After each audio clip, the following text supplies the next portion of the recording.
নমস্কার বন্ধুরা, কেমন আছো তোমরা সবাই? আশা করি খুব ভালো আছো। কবিতা মণ্ডল ব্লগে আমি কবিতা। আমার চ্যানেলে নতুন দিন নতুন একটা ভিডিওতে সবাইকে ওয়েলকাম। আজকে চীনা বাদাম দিয়ে আমি শাক ভাজা করে নিচ্ছি, ঝাল ঝাল করে, তাও আবার দারুণ লাগে খেতে। খেতে পুজোর মধ্যে অনেকগুলো শাক নিয়ে আসছিলো, তো সেই শাকে কিন্তু এই শাক পুজোর মধ্যে মায়ের ভোগে দেওয়া হয়েছে। আর দেখো অনেকগুলো শাক ছিল বুধবার, আরও কিন্তু আছে। লাউ শাকটা তো সেদিনই ভাজা করা হয়েছিল। লাউ শাক, বথুয়া শাক, পালং শাক আছে, বথুয়া শাক আছে। তো আমি দেখো একটুখানি ভাজা নামিয়ে নিলাম আর বাকিটা রেখে দিলাম। আর এদিকে দেখো পাঁচ মিশালি সব তরকারি করব, একটা নিরামিষ তরকারি, আলু বেগুন গাজর সব কিছু দিয়ে আর কি। তো এদিকে দেখো রেডি হয়েছিলাম ফেসবুকের জন্য ভিডিও বানানোর জন্য।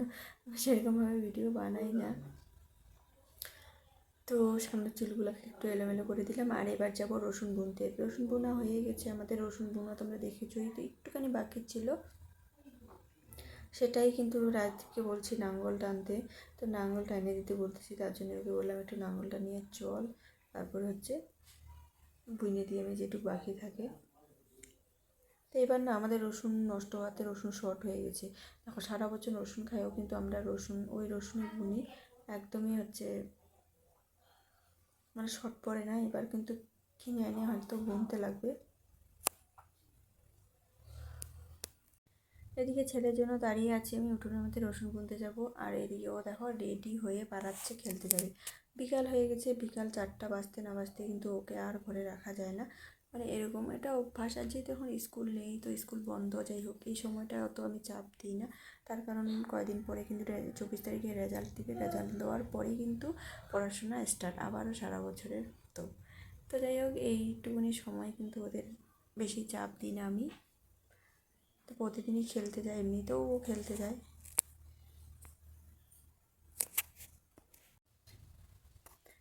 দেখো আগে যে রসুনগুলো বোনা হয়েছিল সেই রসুনগুলো কিন্তু অনেকটা বড় বড় হয়ে গেছে, কারণ পূজাটা চলে গেল। পূজার আগে কিন্তু এই রসুনগুলো বোনা হয়েছিল 2-3 দিন আগে। আর দেখো পরে যে রসুনগুলো ছিল বুনতে নিয়ে আসি আমি, বাকি যেটুকু ছিল তো সেটুকু নিয়ে আসি। আর এই দেখো ছেলেকে বলছি আঙুল টেনে, কারণ চিহ্ন করে রেখেছিল, চিহ্ন দিয়ে রেখেছিলাম আমি। অনেকটা আগা পিছিয়ে হয়ে গেল।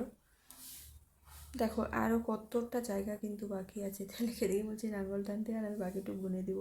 আর এদিকে তো ও ব্যস্ত হয়ে গেছে যে ওকে তুমি আগে ওকে তোমরা আগে বলো কাজ করতে, ঠিক আছে, কিন্তু পরে কিন্তু কাজ করতে বললে ও একদমই শোনে না রাজদীপ কাজ করার জন্য। কারণ বিকালবেলা খেলার টাইম হলে আর কখনোই কাজ করতে কিছুতেই চায় না। ও বলে যে মা আমাকে কাজ বাকি থাকলে আগেই বলবা। কারণ দেখো সবাই কিন্তু খেলার জন্য ওকে ডাকাডাকি করতেছে মাঠের মধ্যে, যেহেতু আমাদের মাঠটা এখন শুকিয়ে গেছে। বিকালবেলা ওখানেই ওরা বল খেলে, ওখানেই খেলে। আমি ওকে বলে দিয়েছি আগে কাজটা করে, যে কাজটা করতে দিয়েছি কাজটা করে তারপরে কিন্তু যাবি খেলতে। আর ওই পাশে দেখো সবজিগুলো শাকগুলো কিন্তু অনেকটা বড় বড় হয়ে গেছে। মূলা শাক সব থেকে বড়, মূলা সর্ষা শাক কিন্তু আগে জ্বালাই। আর ভাবছি কি এই যে রসুন খেতে আমি ডাঁটার বীজ নিয়ে আসে, সেগুলো আমি ছড়িয়ে দেবো। মনে ছিল না জানো, আগে যে রসুনগুলো বোনা আছে তো তখনই ছড়িয়ে দেওয়ার কথা ছিল, একদমই মনে ছিল না। যাই হোক কী আর করবো। রাত্রে আর সন্ধ্যাবেলা এত ঠান্ডা লাগে না, কিন্তু দিনের বেলা অনেকটাই গরম লাগে। এটা কিন্তু পরের দিন বন্ধুরা। তো দেখো ধানগুলো আমাদের পুজোর আগে ধান কাটা হয়ে গেছিলো। তো এই পাশেই যে ধানগুলো বুনছিল আমাদের, কারণ এবার বৃষ্টির জন্য সেরকম ধান কিন্তু আমাদের একদমই ভালো হয়নি। ভালো হয়নি বলা চলে, ভালো একদমই হয়নি। তো ধানগুলোও ঝড়াই করে নিল। আর এই দেখো মাকেও একটু দর্শন করে দিলাম। আর আমাদের এই প্যান্ডেলের জন্য না এত অসুবিধা হচ্ছে কি বলবো তোমাদেরকে।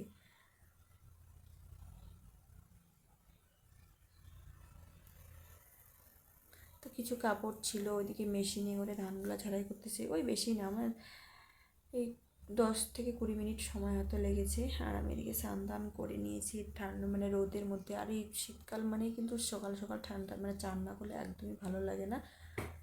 আর দেখো দিনের বেলা কিন্তু অনেক রোদ ওঠায়, আর রাত্রে আর সন্ধ্যাবেলা এত ঠান্ডা লাগে বলার মতো না।